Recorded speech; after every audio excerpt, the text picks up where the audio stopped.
ما يمر عليك واحد رغم ما يحفه من البلاء والشدة في حاله، في صحته، في ماله، ومع ذلك تشوفه طيب النفس، وجهه متهلل.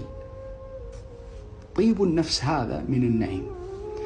روى الإمام أحمد في مسنده حديثا جميلا في هذا الباب، يقول فيه النبي صلى الله عليه وسلم: وطيب النفس من النعم، من النعم التي يتفضل الله جل وعلا بها على عباده، أن يطيب نفوسهم من الأكدار والمنغصات. وهذا فيه سر، ترى باختصار هو معجزة. البلاء والشدة التي تحيط بالإنسان تضعف عنده اليقين بما عند الله سبحانه وتكدره، بل وتورثه اليأس أحيانا. فإذا رجح الإنسان كفة إن كل أقدار الله خاضعة لحكمته رضي وانشرح.